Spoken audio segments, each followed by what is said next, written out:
Pat Dawson here, defensive line, and also the defensive coordinator for Concord football. Coach, it's a very experienced group. You got guys like Justin Noble coming back, Colton Neal coming back. I don't want to leave anyone out, but a lot of guys that have played a lot of snaps for you here at Concord. What do you expect from your group as a whole? Yeah, Noah's another guy that started, like Colton and Noble, and we're getting Keontae Gainey back, who started in 2015. He got screwed up with academics last year, but I expect big things out of them. I got, when you return guys that have at least, 4 starts, or 4 starters, I mean, that's a good situation to be in. So right now, just to work on technique, fine-tune their craft and just really understanding the scheme and what we're trying to get done defensively. Last year, obviously, was, a trying year, but I think we learned from it, and we're trying not to make those same mistakes twice. You got some guys that are versatile. Colton Neal, more of a sack type of guy. Noble can do a little bit of everything. Noah, Gainey, those guys can jack of all trades, but how much of a positive to have guys that can do a little bit? Yeah, they're extremely multiple. Those guys can play, outside or inside, and it's great to have. It's great to have that depth, and obviously guys are cross training from defensive end to tackle or tackle to nose, and that's a good benefit to have when you're deep and you have a lot of guys that can do a lot of multiple things.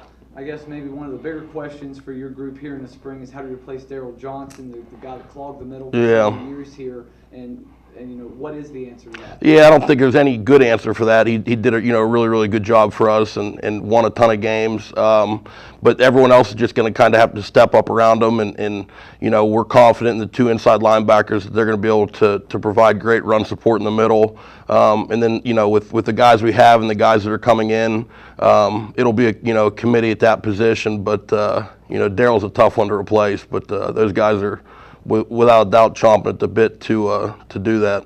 Talk to me here about your younger guys. We know about the Justin Nobles and all those veterans. Yeah. Talk to me here about those younger guys for a second. Yeah, Kelsey Poe, we moved from linebacker, and he was a junior college kid, so he'll be working in at the buck position behind Colton Neal. And then Ryan Gatrell at defensive end was a recruit for us that played linebacker, and we moved him down. So he's getting, with Justin out this spring, he's getting a ton of reps at defensive end. He's going to do a great job there. So looking forward to those 2 guys for sure.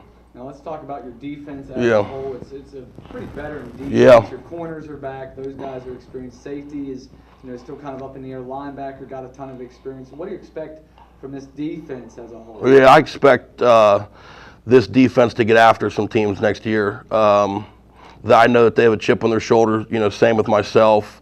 Watching some of these coaches and teams celebrate last year, I know that the revenge with myself and with them, we can't wait to start to play again and get back to the same way that Concord expects to play and knows how to play. And I expect us to be very good on defense. I expect us to fly around and really, really form an identity this spring. And those guys are, they're older with Shep and JJ and some of the safeties that we have, along with, Zach Malone and the guys in the front. My expectation is extremely high, and I think theirs is as well. How much of a benefit is it to know that, you got a bunch of veterans on that defense? We don't have to really focus on maybe a certain position. You can just focus on your group as a whole. Yeah, that's nice. I think last year I kind of, with my first year coordinating, looked, at a lot of different spots, and it might have affected my group just a little bit, but now that, Coach McKillop's in place and he has a year under his belt, Coach Price and those guys, Max Lilly and Coach Gravely in the back end, have done, that position for a year.